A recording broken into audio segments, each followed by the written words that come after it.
गोळा वाढवण्यासाठी सर्वात बेस्ट वर्कआउट हा वर्कआउट केला तर 100% गोळा आउट ऑफ जाणारच. जय हिंद, जय शिवराय मित्रांनो. सर्व बोलतात गोळ्याला झटका द्या, गोळ्याला झटका द्या म्हणजे गोळा आउट ऑफ जाईल. पण गोळा काय आपला आउट ऑफ जात नाही, कारण गोळ्यासाठी वर्कआउट खूप जरुरी असतो. हातामध्ये ताकद येणे खूप जरुरी असतं. ह्या वर्कआउटमुळे, पुशअप वर्कआउटमुळे तुमच्या हातामध्ये, खांद्यामध्ये, शोल्डरमध्ये ताकद येईल. गोळ्याला झटका बसेल आणि झटका बसल्यामुळे गोळा तुमच्या आउट ऑफच्या बाहेर जाईल. पोरं असू या पोरी असू दे, भरतीला तुम्हाला गोळ्याला 15 पैकी 15 मार्क हे हातातले हे तुम्हाला घ्यायचेच आहेत. तेव्हा तुमचं ग्राउंड 45+ जाणार.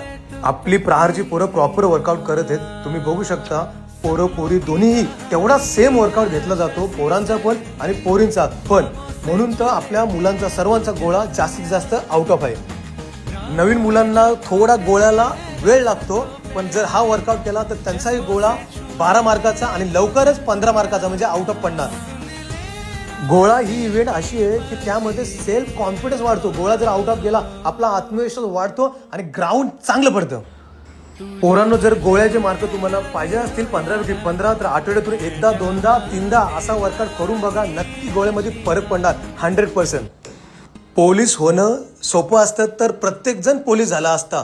पोलीस तोच होतो जो शेवटपर्यंत हार मानत नाही. Never give up. ज्या पोरांना आईवडिलांच्या कष्टाची जाणीव असते, कदर असते, ज्या मुलाने आईवडिलांचे कष्ट बघितले असतात, ती मुले कधीच हार मानत नाहीत. पोलीस होऊनच दाखवतात.